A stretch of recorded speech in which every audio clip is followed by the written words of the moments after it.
Hello दोस्तों, स्वागत है आप सभी का हमारे अपने चैनल में। तो आज के इस वीडियो में मैं बात करने वाली हूँ अगेन नॉर्वे ट्रिप के बारे में ही। जैसे कि आपको पता है कि प्रधानमंत्री जी नॉर्वे गए हुए थे, जहाँ पर एक कंट्रोवर्सी क्रिएट हो गई है वहाँ की महिला पत्रकार के द्वारा। तो जैसे कि मैंने पहले वीडियो आप लोगों के साथ शेयर किया था, अपलोड किया था अपने यूट्यूब चैनल पर, और बताया था कि किस तरह से एक सोशल मीडिया पर पोस्ट डाली गई कि प्रधानमंत्री जी क्वेश्चन क्यों नहीं लेते हैं आप, इस तरह का बोलते हुए उस महिला पत्रकार ने एक वीडियो साझा किया था एक्स पर। उसके बाद से ये बहुत ही ज़्यादा वायरल हुआ और बहुत सारी मतलब और भी बहुत सारे वीडियो वायरल होने लगे कि वो लिफ्ट की तरफ भी जा रही थी उनके पीछे पीछे क्वेश्चंस पूछने के लिए, जहाँ पर उन्हें रोक भी दिया गया था। तो आपको ये बताते हैं कि जो ये प्रेस के सामने मीटिंग हुई थी, तो ये प्रेस ब्रीफिंग थी। यहाँ पर पहले से ही पता था सभी पत्रकारों को, सभी रिपोर्टर्स को, कि क्वेश्चन नहीं लिया जाएगा। जस्ट इन्फॉर्म किया जाएगा दोनों देशों के द्वारा कि क्या क्या चीज़ें डेवलप हुई हैं, उनके बीच में क्या मीटिंग्स हुई हैं, किस चीज़ पर डील हुई है, या जो भी बातें थी वो सिर्फ़ और सिर्फ एक प्रेस ब्रीफिंग थी। बहुत ज़्यादा समय का भी नहीं था, 8-10 मिनट का ये प्रेस ब्रीफिंग था। तो पहले से ही पता था सबको कि क्वेश्चन नहीं लिया जाएगा। उसके बावजूद ही वहाँ की जो पत्रकार थी उसने कुछ इस तरह का सीन क्रिएट किया कि क्वेश्चन पूछा है और जवाब नहीं दे रहे हैं। अब ये वीडियो नहीं मतलब इस तरह का कोई भी वीडियो जारी नहीं किया गया कि उन्होंने क्या क्वेश्चन पूछा था पीएम मोदी जी से और उन्होंने आंसर नहीं किया था। लेकिन उनके जाते समय का एक वीडियो ज़रूर उसने अपलोड किया था अपने एक्स पर, जिसकी वजह से वायरल हो गया था। उसके बाद कहा गया कि आपको रात 9 बजे प्रेस कॉन्फ्रेंस रखी जाएगी, आप वहाँ आइएगा और आपको जो भी क्वेश्चन है वहाँ पूछ लीजिएगा। तो उसके बाद प्रेस कॉन्फ्रेंस भी रखी गई, जहाँ पर उसने ये क्वेश्चन पूछा कि हम भारत पर क्यों भरोसा करें, इस तरह का क्वेश्चन पूछा गया। और जब वहाँ पर जो विदेश मंत्रालय यानी विदेश सचिव सीबी जॉर्ज थे, उन्होंने जवाब देना स्टार्ट किया, तो वो बार बार बीच में इंटरप्ट भी करने लगी कि जो क्वेश्चन पूछा है वो बताइए, ऐसा करके कुछ बोलने लगी। तो सीबी जॉर्ज ने भी कहा कि अगर जो आपने मुझसे क्वेश्चन पूछा है तो मुझे जवाब देने दीजिए, लेकिन नहीं, वो बार बार इंटरप्ट कर रही थी और इंटरप्ट करते ही वो बीच से चली गई। मतलब आंसर भी नहीं सुना कि क्या आंसर मिल रहा है क्या नहीं मिल रहा है, वो बीच में ही उठकर चली गई। तो इससे कहीं ना कहीं ये लगता है कि किसी तरह का एजेंडा था भारत को बदनाम करने के लिए, भारत की छवि खराब करने के लिए एक इंटरनेशनल लेवल पर। तो कहीं ना कहीं कुछ इस तरह का पूरा सीन क्रिएट हो रहा है। जब ये घटना हुई थी उसके बाद ही कुछ समय बाद ही वहाँ का एक फेमस न्यूज़ पेपर है, तो वहाँ का एक बहुत ही फेमस न्यूज़पेपर था आफ्टन पोस्टन, जिसने एक पिक्चर्स को मतलब एक कार्टून पोस्ट किया था जिसमें प्रधानमंत्री मोदी जी को सपेरे की तरह पेश किया है। वहाँ पर उनको बीन बजाते हुए दिख रहा है और वहाँ सांप की जगह पेट्रोल पंप को ऐसे नाचते हुए मतलब दिखा रहा है इस पूरे कार्टून में।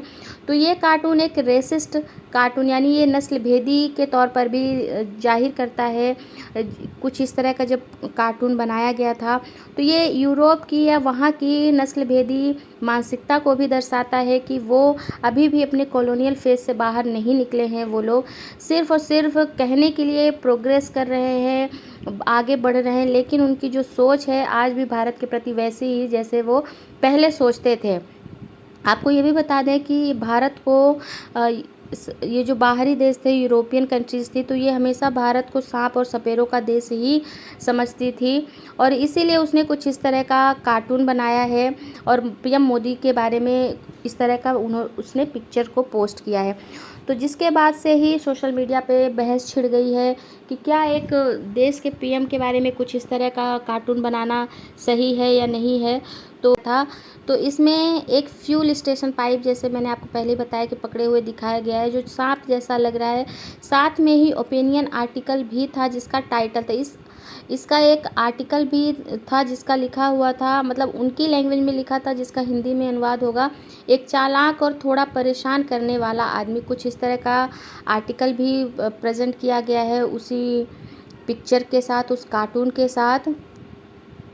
तो ये विवाद काफ़ी लंबा चल रहा है, जब से ये विवाद सामने आया है, ये कंट्रोवर्सी हुई है, तो ये बढ़ती ही जा रही है। आप देख रहे हैं कि किस तरह के यहाँ पर भी हमारे देश में भी जो विपक्षी हैं वो भी कटाक्ष कर रहे हैं, क्वेश्चंस कर रहे हैं कि क्यों आप मतलब इस तरह का सब कुछ हुआ है, क्वेश्चंस से क्यों भाग रहे हैं, जब छुपाने के लिए कुछ नहीं है तो किस बात का डर है। राहुल गांधी ने तंज कसते हुए कहा था पीएम मोदी पर।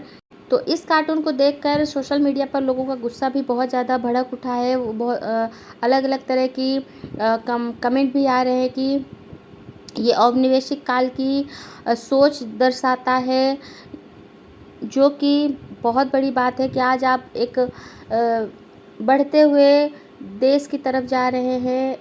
आप अपने देश को बढ़ता हुआ देखना चाहते हैं, ग्रोथ करना चाहते हैं, और आपकी मानसिकता भी आज वैसी ही है जैसे दशकों पहले थी। दशकों भी नहीं कहेंगे, सालों पहले थी, जब ये भारत को एक औपनिवेशिक के रूप में देखते थे।